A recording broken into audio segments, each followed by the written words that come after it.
Hi, it's Gwyneth here on a fabulous Feel Good Friday, talking specifically on these fabulous Feel Good Fridays to those of you working in international organisations. I want to serve those who serve the world. As someone who worked in that environment for almost 25 years, I know what a sterling job you are doing every single day to make the world a better place.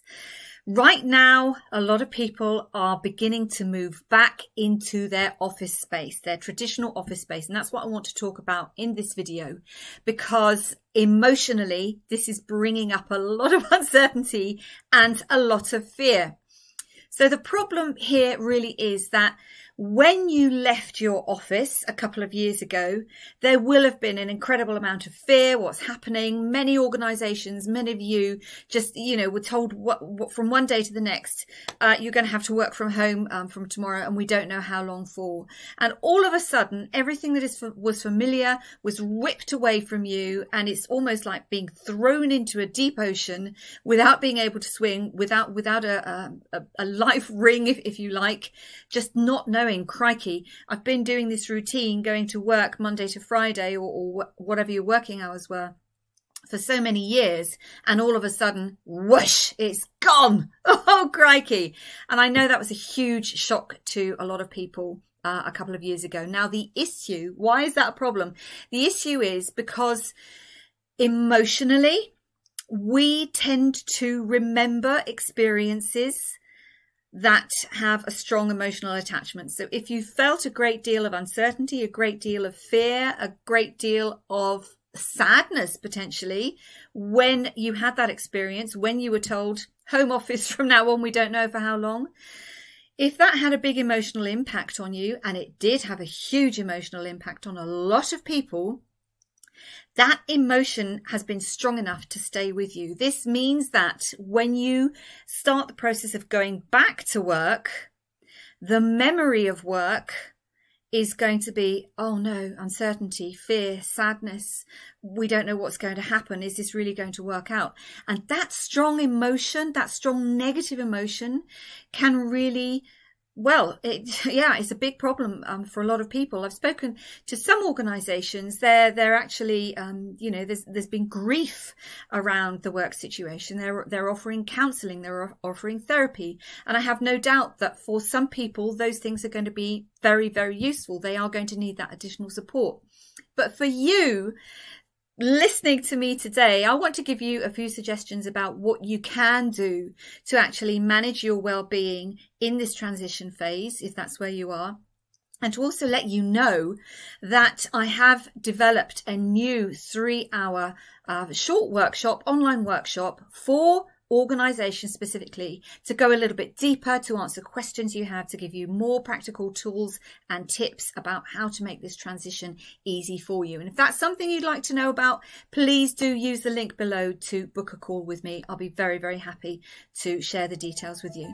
I hope you're enjoying the video. If you do, remember to like, remember to subscribe to my YouTube channel so that you get to see other videos similar to this.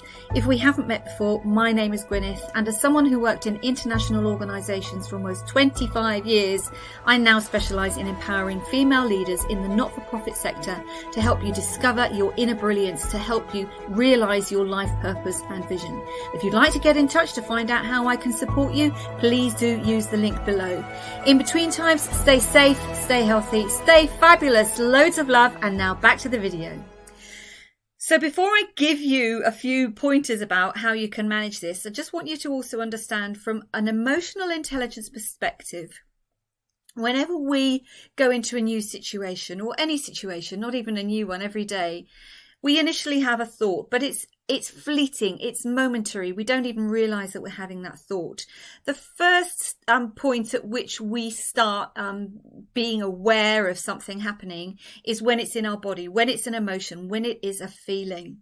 And as I said before, if you had a lot of negative emotion around when you left work a couple of years ago, and that negative emotion is likely to be coming up, what happens with the emotion is that you then become aware of the emotion and you start thinking, oh no, what it's going to, what could go wrong, and why are we doing this, and who's going to know what's happening again in October, November, we're just going back to square one, and why bother?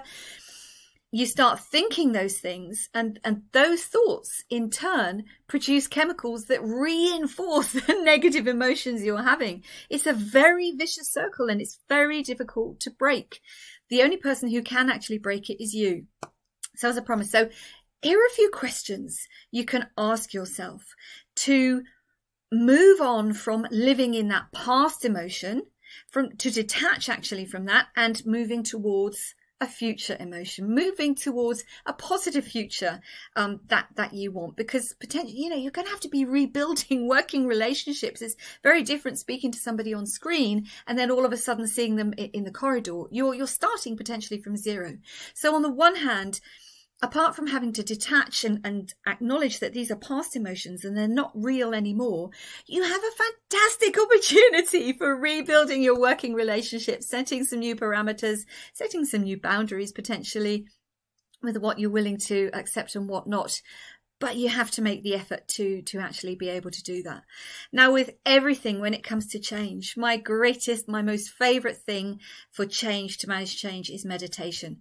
Simply because it allows you to slow down your breathing and to get some oxygen in your brain to help you start thinking sensibly.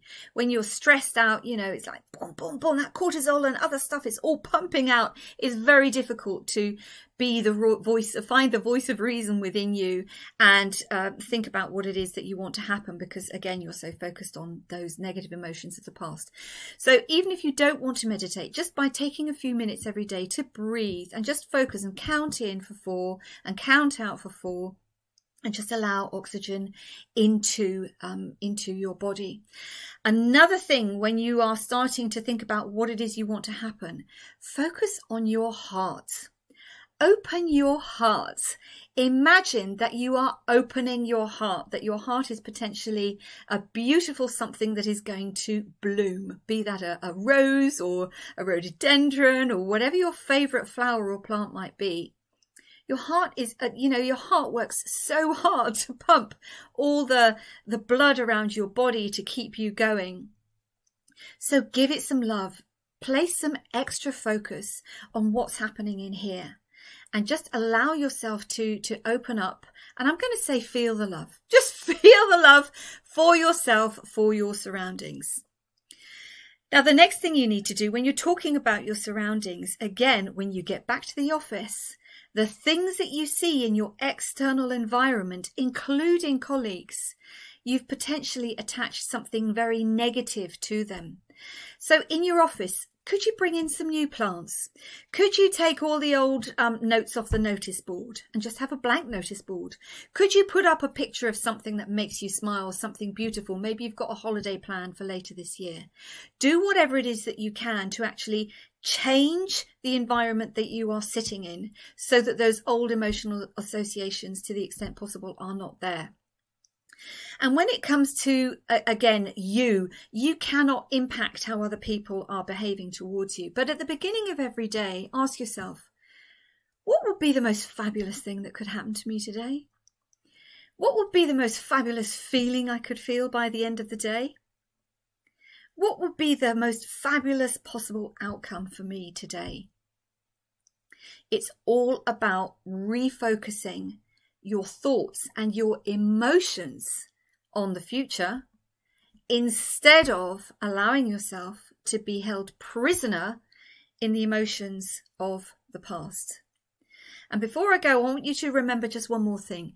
You created those emotions of uncertainty, fear, upset that happened. Yes, it was external triggers, but it was you, your physical body, your mind, your brain that created those emotions.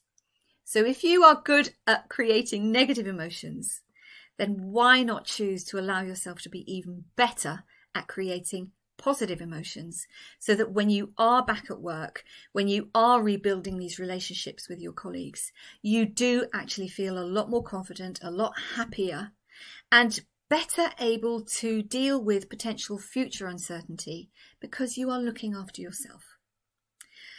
As I said, I've now produced a new workshop. If you'd like to know about the workshop or download information, please just use the link below. And until then, stay safe, stay healthy, stay fabulous. Loads of love, and bye for now.